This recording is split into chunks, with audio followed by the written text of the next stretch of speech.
We continue our reading of Lest We Forget, a daily devotional by author George R. Knight. Today's reading, November 26. Rethinking Church Organization, Part 4. The Australian Experiment.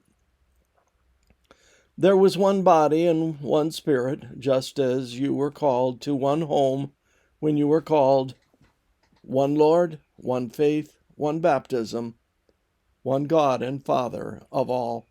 Ephesians 4:4-6. Part of the difficulty the rapidly spreading denomination faced in the 1890s was one of communication.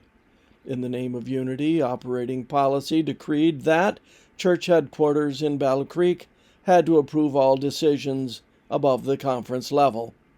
A.G. Daniels spoke to the problem of time lag in communication and decision-making from the perspective of 1913.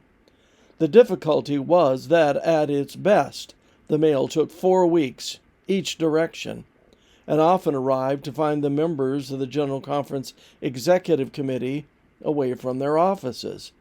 I remember Daniels noted that we have waited 3 or 4 months before we could get any reply to our questions, and even then it might be 5 or 6 lines inquiry saying that the General Conference officers really didn't understand the issue and needed further information. And so it went until, after 6 or 9 months, perhaps, we would get the matter settled. By that point in his argument, Daniel's audience had no trouble in understanding his meaning when he claimed that we found continually that our work was hindered. Ellen White also had problems with the 1861-1863 structure and its centralized decision-making.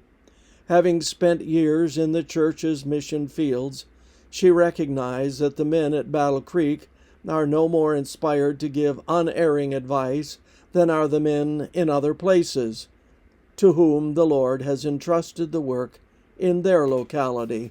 Letter 88, 1896. But how to decentralize and at the same time maintain unity was the challenge. The answer was the Union Conference, invented, quote-unquote, in Australia during the mid-1890s. The Australasian Union Conference consisted of the various local conferences and missions in its territory and served as an intermediary unit between the General Conference and the local conferences. With executive power to act within its territory, it regionalized decision-making, while at the same time maintaining unity. By the time the Australian church leaders had devised the Union Conference, A.T. Robinson had arrived from South Africa with the departmental system. Australia also adopted the latter. Most of us don't think much about the mechanics of running a world church. Perhaps we should. Even in that rather mundane area, we see God's guiding hand. This concludes our reading today of Lest We Forget.